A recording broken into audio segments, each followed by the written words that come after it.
Greg Amsinger, Harold Reynolds, Hall of Famer Jim Thome, who's been through this before, and the newly elected Hall of Famer Derek Jeter. Derek, thanks again for joining us. Well, thank you very much for inviting me. I was telling everyone this is the first time I have been invited here. That is, well, I don't know if that is true. That is very true. Evidently, you got to get into the Hall of Fame to get an invite. Well, what do you think of it? What do you think of it? This is great. No, this is great. I see it actually now that Harold has a job. This is real. This is real. I saw him in your office. What were you showing him? I was having him sign a couple pictures. Sign some things, man. So how's the experience been? We talked to you yesterday after you got the news. What was your experience like today? It's a little overwhelming. I don't think it's really set in yet. I mean, we woke up, we got on a flight, showed up, had a press conference, and we had a lunch. We had a press conference. Now we're on our way over here, and it's been, I didn't really know. I had no preconceived notions on how this day would actually feel if and when I ever made it. But it's been a whirlwind. You know, it's so funny. People are probably sitting there thinking, "Oh, come on, Derek, you knew you were going to be in," but you really do not think ahead like that with something like this. And explain why. I mean, who am I to sit here and say, well, I'm getting in the Hall of Fame? You know, this is the highest honor you could receive as a player. And, you never sit here and just assume that people are going to vote for you. So this is like I said, it's the ultimate honor. It's very humbling, but it's something that I try. H, you've asked me a couple of times. I don't want to talk about it. And this has been for the last 5 years. Yeah. So it's now I'm happy that we can actually talk about it. I mean, the first thing I look at, I see you in this uniform. When Thome was wearing it, I got it. He was an Indian in red. You got on red, a baseball uniform. Yeah. I mean, I've worn 3 uniforms in my professional career since I got to New York. It was New York, obviously Yankee uniform. And then when I played for Team USA in the WBC, which was awkward to see. You took a lot of pride in it, but it was awkward to see that uniform on. But this one, I can live with it.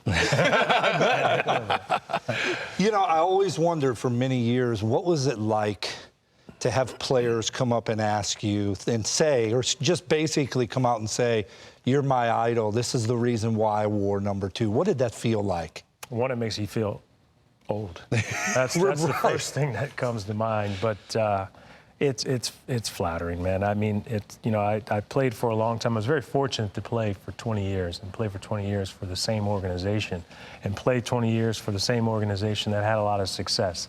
So we were on TV at the biggest stage a lot of years. So, there's a lot of players that had an opportunity to watch our teams play in the postseason. And if to have that effect on the younger generation, it makes you feel good.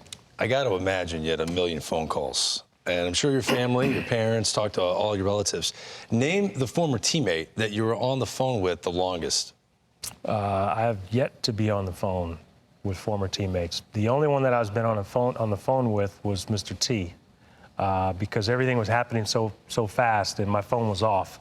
And then once I got to my phone, it's 1 o'clock in the morning, and then we got up early and left and came here, so we had a lot of things to do. So I've yet to speak to my teammates. Got a lot of text messages and emails from people.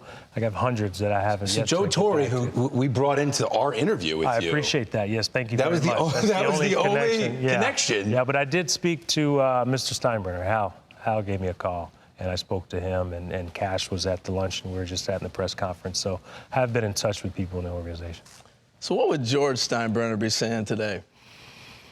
Oh, man, I would like to think he would be thrilled. I had a pretty good relationship with the boss, and he treated me probably as well as you possibly could. He was someone that had high expectations.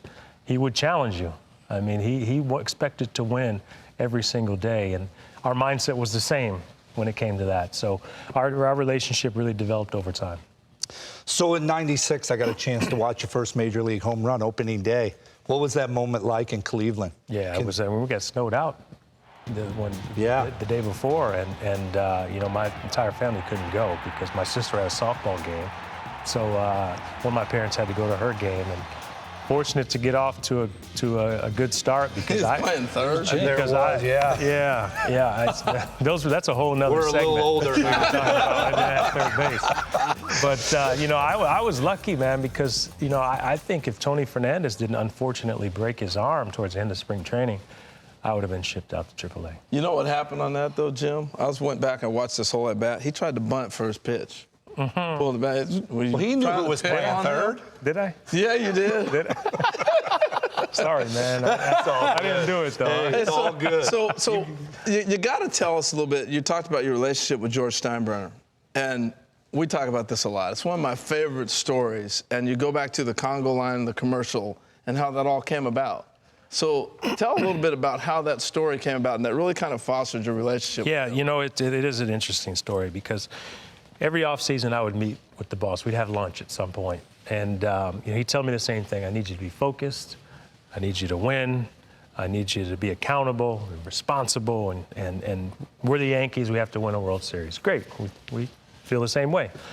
So he came out, and someone had asked him a question if he was going to name me the captain of the team. And he says, well, I want him focused. I don't want to read about him being at a birthday party at 3 o'clock in the morning. A birthday party? My point exactly. You have a birthday party, you know what I mean? So they turned it into I was this big party animal in New York, which just really, it wasn't a big deal. So it was a 3 a.m. birthday party. It was probably a little later. It was a birthday party. So the next day, they asked me, I was working out at the minor league complex, they asked me, are you doing anything different getting ready for this season? I said, no, I'm not doing anything different. Same here, I'm at the minor league complex, I'm getting ready for spring training.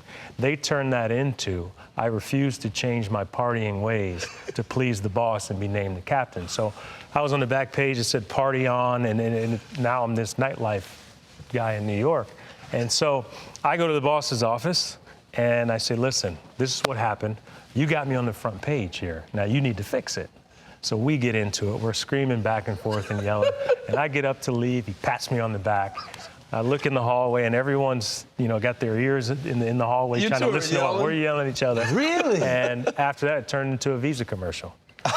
So it was great, and You planted the seed. yeah, but look, the boss, he liked to challenge people, and I appreciated that. And if you back down from him, you were done. Oh, he was going to run you over. Yeah, but he was, in my mind, he's one of the greatest owners in all the sports. You go ahead, Jim. What do you got? I was going to say, so for years I used to watch you, and I would come out right before BP in Yankee Stadium, and I always admired, what you did offensively, but man, you took ground balls and you walked off the field, and and it just, you had the sweat running down. And I watched your first major league homer, and we were together for a long time in a 20-year career, and I always admired that. But I always wonder, what role did Zim have on you? Yeah, Don Zimmer was the best. You talk about someone that's seen everything you could possibly see on a baseball field. I mean, he was in the game for 50-plus years, and we had a great relationship.